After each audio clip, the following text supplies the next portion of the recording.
Hea i ki ngā ratonga matapai huarere kei te mimiti haere te kaha o Huripari Daphne i waipuke mai ai ngā moutere o Fiji i ngā rānei.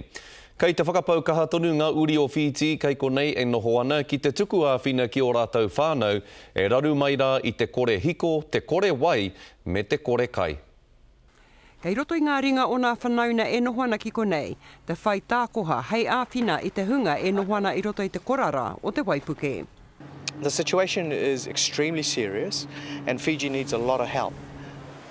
Kua pakari he rōpū tauiwi kua roa e noho ana ki Fiji, ki te āwhina i te hunga noho tūhāhā. Last night we went out to this remote area, we took 100 packs of hot food to people and we're just sending people out with food. E hara ko te wā kāina anake kei te raru i roto i tēnei āhuatanga, engari e mohio tiana a Fiji he unga mo te hunga tūruhi. The visual effect that you see it, you go, how do people start again? And so many people. And those people who were already poor.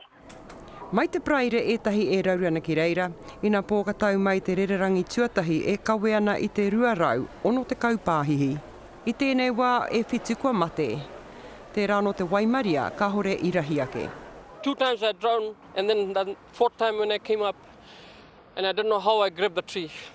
Aha koa nā whakahangahanga mai oha i waenga i tēnei kāwana me te kāwana o reira, he koha 500,000 tāra ki te rōpū ripaka whero o Fiji. Tini Molyneux, Te Karere.